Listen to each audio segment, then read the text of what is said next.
Hi guys, welcome back to my YouTube channel. I hope you guys are good, you guys are great. And today we're going to be speaking about the benefits of self-knowledge, And someone would wonder, like, duh, like we know ourselves. Why would you tell us about the benefits of knowing us? But anyway, so yeah, let's get right to it.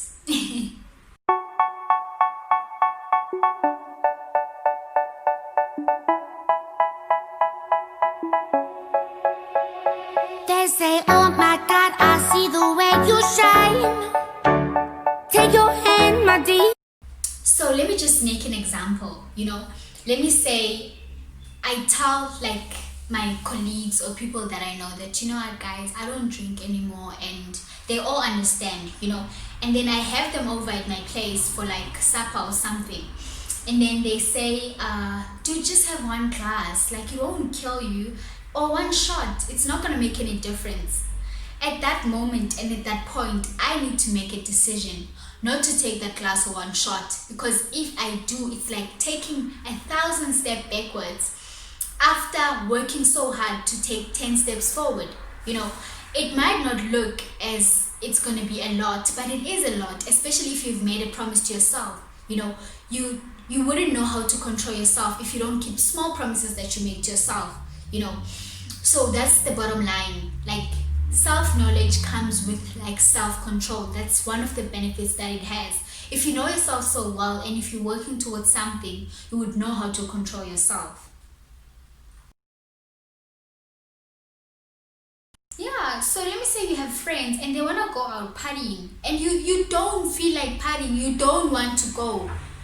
So don't stand against your will and go because you want to impress them. No, honey, tell them, no, I don't want to go. Like, tell them straight up. They'd rather be upset, but don't stand against your own will because you want to impress other people. Don't do that. It's going to hurt you at the end. You're going to be hurt. You're going to be miserable. And you don't want that. You want to be happy, right? Just make an example. Let's say there's a trend going on, there's a challenge going on, and everyone on your social media is like doing it, and you feel a bit left out. You also want to do it, but a bigger part of you doesn't stand with this. Like, you literally don't like it, you don't want to be part of it, and you just don't like it, you don't love it at all, and a person that really knows themselves would resist social media pressure.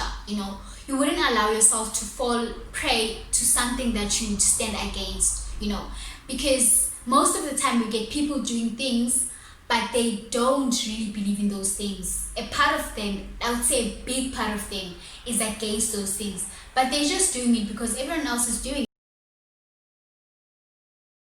it. Someone asked me, that, like, what makes you happy, and what really makes me happy is who I am, like being able to speak my mind, being able to express myself in a way that I feel comfortable in, and just being who I am, like, makes me happy. Before I knew who I was, guys, I'm not gonna lie, I used to struggle with happiness. I used to think happiness is in material things, in I used to look for happiness everywhere, but I didn't realize that the first step to getting my happiness would be literally knowing myself, accepting myself, loving myself, and being polite with myself. With all of those things, I literally got to a stage of happiness.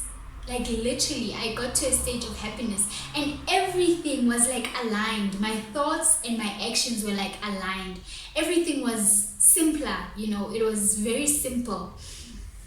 And I would say, like, self-knowledge comes with happiness as well, which is like really amazing to explore. I promise, it's like the best part of living. Since I've been happy with myself, I think so many things have changed. The way I see myself, like, suddenly changed.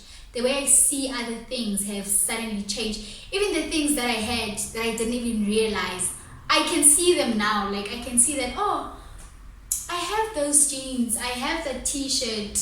Okay, I can wear that t-shirt with the jeans. I have. it's not like I don't have, So you become grateful when you realize that you're happy. So my last point is definitely going to be self-confidence. And someone would wonder, why is it the last point? Because it's the most important point, and I wanted to emphasize on this point. That's why I made it last. But anyway, self-confidence is something that you work on. Obviously, you work on your self-confidence, But when you know yourself, the work becomes easy. Like wearing flashy things doesn't necessarily mean that you are confident. No, it doesn't mean that. Wearing your self-confidence means you are confident, because you might wear like rags, like something that is like so ugly. But you look so good because you have your self-confidence, and you might get person in the room that is wearing the most expensive clothes and you're wearing the cheapest clothes, but you look so hot, like damn hot. Like, girl, you look beautiful. Oh boy, you look handsome. So it's always about self-confidence, guys. And I would say, like, some people would ask themselves, like, why do other people feel so comfortable without makeup? Honey, makeup doesn't define anyone. Okay, it doesn't define me. And it's just something that it's just something, like, I don't know. I don't even know how to explain it, but it doesn't define me. And I feel like people should feel comfortable with or without makeup, with who they really are. Like, fully accept yourself for who you are, and things are going to be much better for you, honey. Like, you're going to see that light at the end of the tunnel. That's that light they're talking about. Bye, guys. I really enjoyed being here.